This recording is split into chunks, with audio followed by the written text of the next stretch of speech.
नमस्कार। पॉलिटिक्स में आप सबों का स्वागत है।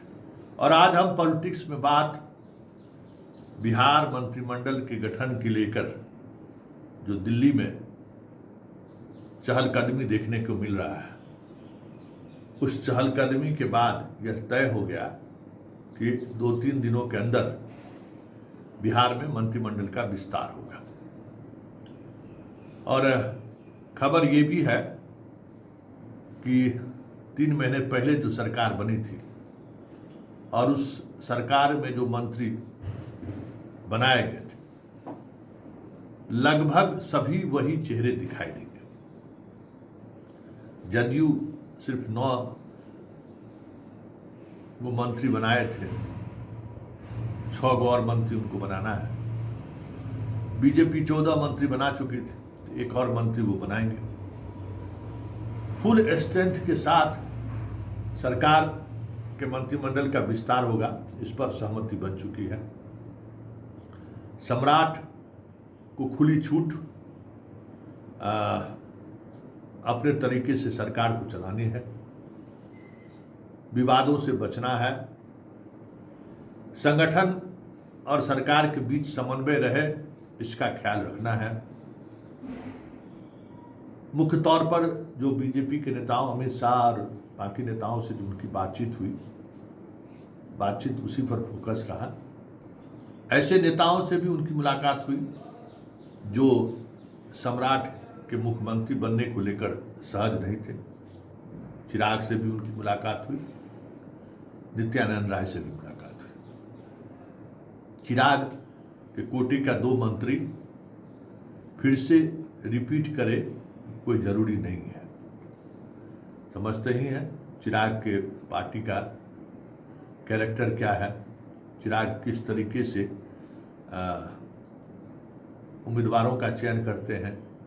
ठीक वही आधार मंत्री के चयन करने का भी है।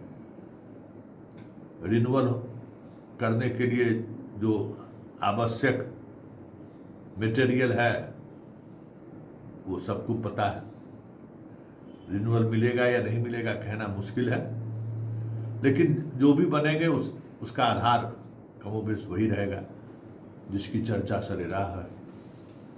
बिहार फर्स्ट और बिहारी फर्स्ट का नारा चिराग जो भी लगा दे, टिकट देने में और मंत्री बनाने में न कोई नीति है, न नियत है और ना ही कमिटमेंट है।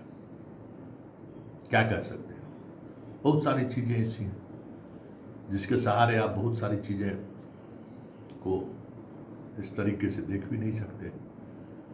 हाँ, कुशवाहा जी का क्या होगा, देखने वाली बात यही है। बेटा उनका मंत्री बनता है या नहीं बनता है। वैसे 6 महीने में फिर से मतलब किसी न किसी सदन का सदस्य होने के लिए जो सुप्रीम कोर्ट से एक बार जजमेंट आया है, वो जजमेंट हमें लगता है कि आर्यात हाथ आ सकता है। तो पत्नी बनेंगी या फिर विलय वाली बात भी चल रही है, क्या पार्टी में विलय करिए।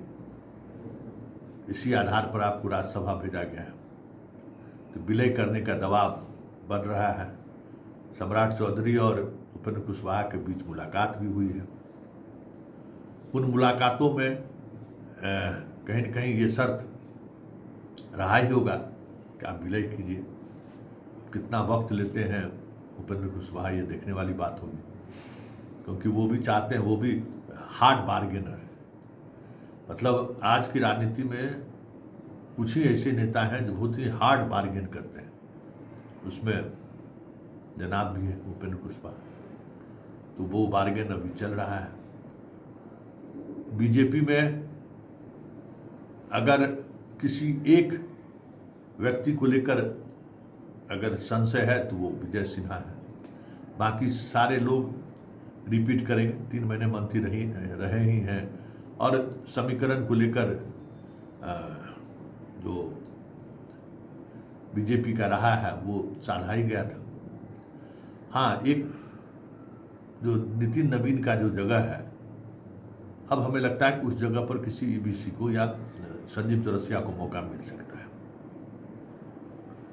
ये हमें लगता है कि कोई ईबीसी को रिपीट करे, लाला को रिपीट नहीं करे, ये संकेत मिला कि भाई अब राष्ट्रीय अध्यक्ष हो गए, तो ऐसी स्थिति में उसकी संभावना कम जताई जा रही है। वैसे लाला को अगर दिया जाएगा तो संजय मयूख है, वो सर्वमान है और काफ़ी समय से बीजेपी के प्रति लॉयल ही नहीं है, बीजेपी के हैं, बीजेपी ही हैं।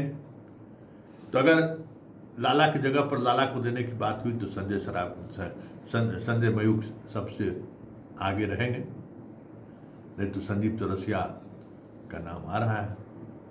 तो यही अब तय करना है केंद्रीय नेतृत्व को।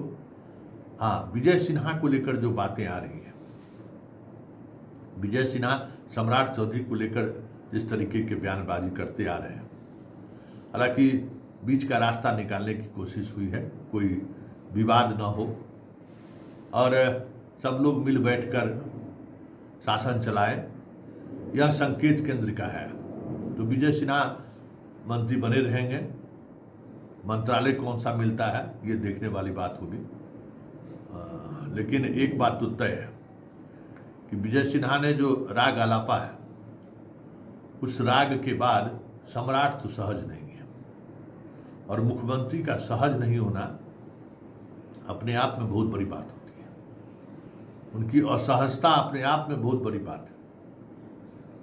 बहुत मुश्किल होगा मंत्रालय चलाते, क्योंकि किसी एक भी मंत्री के निर्णय को अगर सम्राट ने पलटा है तो वो विजय सिन्हा ही है।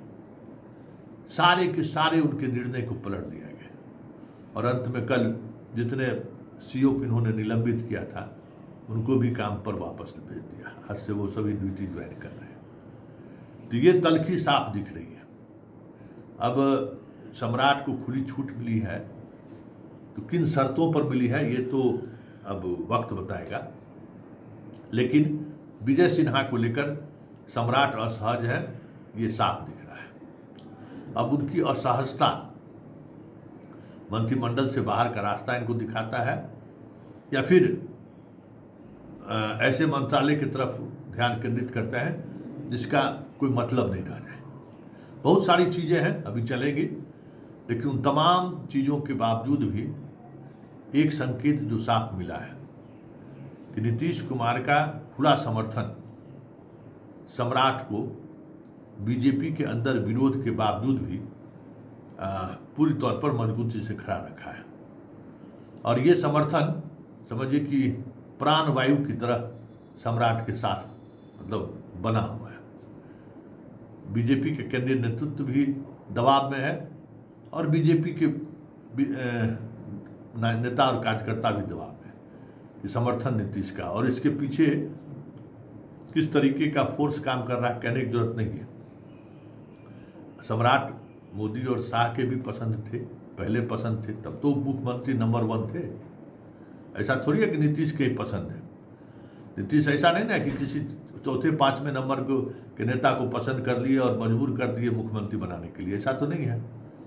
ऐसे लोगों को उन्होंने मुख्यमंत्री बनाया जो बीजेपी का नंबर 1 था ही बिहार में, प्रदेश अध्यक्ष भी रहे, उप मुख्यमंत्री रहे, तो नंबर 1 के पोजीशन पर है।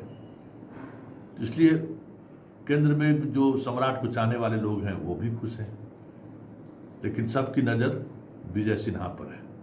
इस मंत्रिमंडल विस्तार में विजय सिन्हा का कहाँ स्पेस बनता है, और 6 नए मंत्री जो बनेंगे जदयू में, उसमें कितना युवा चेहरा सामने आता है, ये देखने वाली बात होगी। और अशोक चौधरी को लेकर जो पार्टी के अंदर चल रहा है, जैसे विजय सिन्हा के लेकर यहाँ चल रहा है, उसी तरीके से अशोक चौधरी को लेकर जदयू के अंदर भी चल रहा है।